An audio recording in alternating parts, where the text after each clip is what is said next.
പോയിട്ട് ഫ്രീ ആകുമ്പോൾ വിളിക്കാം.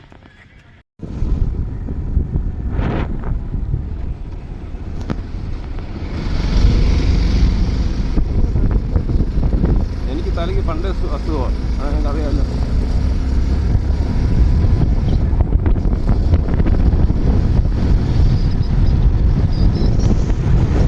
ട്രാവൻകൂർ പിസ്റ്റൻസിലേക്ക് എല്ലാവർക്കും സ്വാഗതം. Welcome to Travancore pistons. Okay, ഇന്ന് നമ്മുടെ വീഡിയോ എന്ന് പറഞ്ഞാൽ മറ്റൊന്നുമല്ല, നമ്മുടെ എന്താ പറയുക, ഓല സ്കൂട്ടർ വഴിയിലായിരിക്കുകയാണ്. ഒന്നുമില്ല, മര്യാദയ്ക്ക് ഓഫീസിൽ നിന്ന് വന്നുകൊണ്ടിരുന്ന നോക്കിയപ്പോഴത്തേക്ക് വണ്ടിയിൽ നിന്നൊരു വൈബ്രേഷൻ, അതായത് ബാക്ക് നമ്മുടെ ബെൽറ്റിൻ്റെ ഭാഗത്തെങ്ങാണ്ട്. ഞാൻ വിചാരിച്ചു ഇനി ബെൽറ്റ് വല്ല ലൂസായില്ലേ, ത്രോട്ട് കട്ടാകുമ്പോഴത്തേക്ക് വൈബ്രേഷൻ. പിന്നെ ലുലു മോളും കഴിഞ്ഞ് നമ്മുടെ ജീപ്പിൻ്റെ സർവീസ് സെൻ്ററിൻ്റെ അടുത്ത് എത്തിയപ്പോഴത്തേക്ക് വണ്ടി ഡിസ്പ്ലേ അങ്ങ് ഓഫായിപ്പോയി. ഒന്നും പറയണ്ട മാൻ, രാത്രി 8 മണി പണ്ടാരടങ്ങും. പിന്നെ വേറൊരു പയ്യ ഉള്ളതുകൊണ്ട് എന്നെ വീട്ടിൽ കൊണ്ടാക്കി തന്ന് നമ്മൾ ഈ എന്താ പറയുക, ഈ ഫുട്പാത്തിൻ്റെ മുകളിൽ കൂടെ വണ്ടി എടുത്താണ്ട് ഇവിടെ കൊണ്ട് ഒതുക്കി വെച്ച്.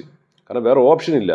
റോഡ് സൈഡ് അസിസ്റ്റൻസിൽ വിളിച്ചപ്പോഴത്തേക്ക് അവന്മാർക്ക് 3000 രൂപയാണോ നീ 3 കിലോമീറ്റർ അപ്പുറത്തോട്ട് കൊണ്ടുപോകാൻ വേണ്ടി. എന്തോന്ന് മാൻ, അടുത്തുള്ള വർക്ക്ഷോപ്പിൽ കൊടുക്കാനും പറ്റത്തില്ല, ഇവന്മാർ ഒന്നും ചെയ്യാനും പറ്റത്തില്ല. എന്നിട്ട് റോഡ് സൈഡ് അസിസ്റ്റൻസിന് 3000 രൂപയെന്ന്. 3000 രൂപ നമുക്ക് അഫോർഡ് ചെയ്യാൻ പറ്റത്തില്ല മാൻ, ഇറ്റ് ഈസ് വെരി ഹൈ. പിന്നെ എന്ത് ചെയ്യാം, 2 ദിവസം കഴിഞ്ഞ് ഞാൻ പിന്നെ നമ്മുടെ കൊച്ചുവിനെ വിളിച്ചോണ്ട് വന്ന് ചവിട്ടിത്തള്ളി. ഞാൻ 2 ദിവസം വണ്ടി ഇരുന്നപ്പോഴത്തേക്ക് പൊടിയടിച്ച് തോലഞ്ഞ് നശിച്ച്. ഞാനൊരു കാര്യമുണ്ട്, ഈ വണ്ടി ഉണ്ടല്ലോ, ഇതിൻ്റെ ലോൺ അടഞ്ഞ് തീർന്ന് പറഞ്ഞാൽ ഞാൻ തട്ടും. കാരണം വെച്ചാൽ ഇത് ഏണിയാണ്. കാരണം നമുക്ക് ശരിയാക്കാൻ പറ്റത്തില്ലല്ലോ. കാരണം ഇതിപ്പം വാറണ്ടി ഉള്ളതുകൊണ്ട് ഞാൻ ഇപ്പോൾ അവരെ വിളിച്ചപ്പോൾ അവർ പറയാം, സാറേ വണ്ടി കൊണ്ടുവന്നതായി. കാരണം ഇതാണ് പ്രശ്നം. ഇപ്പോൾ ഓണായി. ഈ സീറ്റ് തുറക്കണമെങ്കിൽ ഈ വണ്ടി ഓണാവണം, അതാണ് അതിൻ്റെ അപ്പുറം. ഈ സ്കൂട്ടർ എറർ കാരണം വണ്ടി പെട്ടെന്ന് ഓഫായി കഴിഞ്ഞാൽ സീറ്റ് തുറക്കാൻ പറ്റില്ല. വല്ല ID കാർഡും കാര്യങ്ങളും മൊബൈലും ഒക്കെ അകത്ത് വെച്ച് കഴിഞ്ഞാൽ നമ്മൾ തേഞ്ഞ്. പിന്നെ ഈ മൊബൈൽ ഫോണും ഉണ്ടെങ്കിൽ പുറത്ത് വെച്ചേക്കണം. കാരണം അതിനകത്തൊരു ആപ്പ് വെച്ച് ചിലപ്പോൾ സീറ്റ് തുറക്കാൻ പറ്റും. കാരണം ഇത് കംപ്ലൈൻറ്റ് അല്ലെങ്കിലും ചില സമയത്ത് സീറ്റ് ലോക്കായി പോകും. ഇപ്പോൾ കണ്ടോ, ഇതാണ് പ്രശ്നം. അതായത് ഓണാവും, എന്നിട്ട് നമ്മൾ പിന്നെ ഡ്രൈവിലോട്ട് ഇടുമ്പോഴത്തേക്ക് ഫുൾ സിസ്റ്റം ഷട്ടാവും. എന്തൊക്കെയാണോ എന്തോ മാൻ, ഒരു രക്ഷയില്ല. ഇനിയിപ്പോൾ ചവിട്ടിത്തള്ളി കൊണ്ടുപോകണം, അതാണ് പ്ലാൻ. കൊച്ചുവിനെ പിടിച്ചതിലായി തിരുത്തിയിട്ട് ചവിട്ടിത്തള്ളി പെലവിളിയാടും. ഒന്നാമത് നട്ടക്കാട്ടം വെയിൽ, ഭയങ്കര ഇൻകൺവീനിയൻസ് ആണ്. കാരണം ഈ വണ്ടിയൊക്കെ എടുക്കുന്നവർക്ക് വീട്ടിൽ വേറെ വണ്ടി വേണം കേട്ടോ, ഇല്ലെങ്കിൽ എടുക്കാനേ പോലെ. ഇത് എപ്പോൾ എങ്ങനെ ഓഫാവുന്ന ഒരു പിടിയില്ല. ഇതിപ്പോൾ വാറണ്ടി പീരീഡ് ഉള്ളതുകൊണ്ട് സെറ്റ്. ഈ വണ്ടി എടുത്ത സമയത്ത് ഒരു 6000 കിലോമീറ്റർ ആയ സമയത്ത് ഈഞ്ചിക്കൽ ജംഗ്ഷൻ വെച്ച് ഒരിക്കൽ ഓഫായി. അന്ന് പിന്നെ അവന്മാർ എങ്ങനെയൊക്കെ സെറ്റ് ചെയ്ത് തന്നൊരു പരിചയമുള്ളൊരു സർവീസ് മാനേജർ പയ്യുള്ളതുകൊണ്ട് സെറ്റാക്കി. അത് അന്ന് 90000 രൂപയുടെ പണി എന്തോ ആയിരുന്നു ചെയ്ത്. അത് നമ്മൾ വീഡിയോ ഫുൾ റിവ്യൂ ഇട്ടിട്ടുണ്ട്. അപ്പോൾ 90000 രൂപയുടെ പണി എന്തോ ചെയ്ത്, അതും വാറണ്ടിയിൽ മാറി. ബാറ്ററിയൊക്കെ മാറി, അന്ന് ബോഡി കൺട്രോൾ യൂണിറ്റ് അങ്ങനെ എന്തോ സാധനം മാറ്റി. അതിൻ്റെ ഇടയിൽ ഇഞ്ചിക്കൽ ജംഗ്ഷനിൽ ചവിട്ടിത്തള്ളി കൊണ്ടുവന്നപ്പോഴത്തേക്ക് വേണ്ട 5-10 മിനിറ്റ് വേണ്ട മുഖ്യമന്ത്രി പോകാൻ വേണ്ടി ബ്ലോക്കാക്കി. അത് പോട്ട് കോവളത്ത് എന്തോ സമ്മേളനം എന്തോ ഉണ്ട്, പോട്ടെ എന്തെങ്കിലും ചെയ്യട്ടെ. അപ്പോൾ അതൊന്നും ഇപ്പം ഈ പറഞ്ഞ സാധനം ഇതെന്തോ നമ്മുടെ മോട്ടർ എന്തോ റെഗുലേറ്റ് ചെയ്യുന്ന എന്തോ ബോർഡാണ് മാറ്റേണ്ടത്.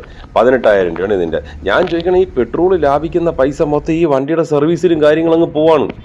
അപ്പോൾ ഇതിപ്പോൾ വാറണ്ടി ഉള്ളതുകൊണ്ട് കുഴപ്പമില്ല. ഈ 3000 രൂപ മുടക്കി നമ്മൾ RSA ചെയ്ത് റോഡ് സൈഡ് അസിസ്റ്റൻസ് ചെയ്ത് അവർ പിക്ക് ചെയ്ത് ഇവിടെ കൊണ്ടാക്കി കഴിഞ്ഞാൽ ഇവർ ഫ്രീ ആയിട്ട് ഇത് മാറ്റിത്തരും. ഞാൻ ചോദിക്കട്ടെ, ഇതിൻ്റെ വാറണ്ടി കഴിഞ്ഞാൽ എന്ത് ചെയ്യും? വാറണ്ടി അറൗണ്ട് 50000 കിലോമീറ്ററോ 80000 കിലോമീറ്റർ അങ്ങോട്ടാണ്. വണ്ടി ഇപ്പോൾ 2 വർഷം അടുപ്പിച്ച് ആവാറായി. ഫ്രണ്ടിലൊരു വണ്ടി ഇടിച്ച് കപ്പായിട്ട് കിടക്കുന്നു. ഇതൊക്കെ ഫ്രണ്ടിൽ നിന്ന് എടുത്ത് സൈഡിൽ വെച്ചുകൂടെ? ഫുള്ള് നെഗറ്റീവ് വൈബ്സ് ആണ്. ഓക്കെ, അപ്പോൾ ഇപ്പോൾ വണ്ടി ഞാൻ ഇപ്പോൾ കൊടുത്തു. 2-3 ദിവസത്തിനകത്ത് അവർ വിളിച്ച് എന്താണെന്നുള്ള സെറ്റ് ചെയ്ത് തരാമെന്നൊക്കെ പറയുന്നുണ്ട്. ഇപ്പോൾ പണ്ടത്തെ പോലെയല്ല, സ്പെയർ പാർട്സ് സർവീസൊക്കെ ഫാസ്റ്റ് ആണെന്നൊക്കെ ഉണ്ട്. പിന്നെ 4500 രൂപയുടെ എന്തോ പാക്കേജ് എടുത്തു കഴിഞ്ഞാൽ റോഡ് സൈഡ് അസിസ്റ്റൻസ് ഒക്കെ ഫ്രീ ആണെന്ന് പറയുന്നു. ഇപ്പോൾ അതിനുള്ള ഫണ്ടൊന്നും ഇല്ല. ഇപ്പോൾ ആകെ മൊത്തം കുടുങ്ങി നിൽക്കുകയാണ് സംഭവം. ഈ വണ്ടി വിശ്വസിച്ചുകൊണ്ട് പോകാൻ പറ്റത്തില്ല.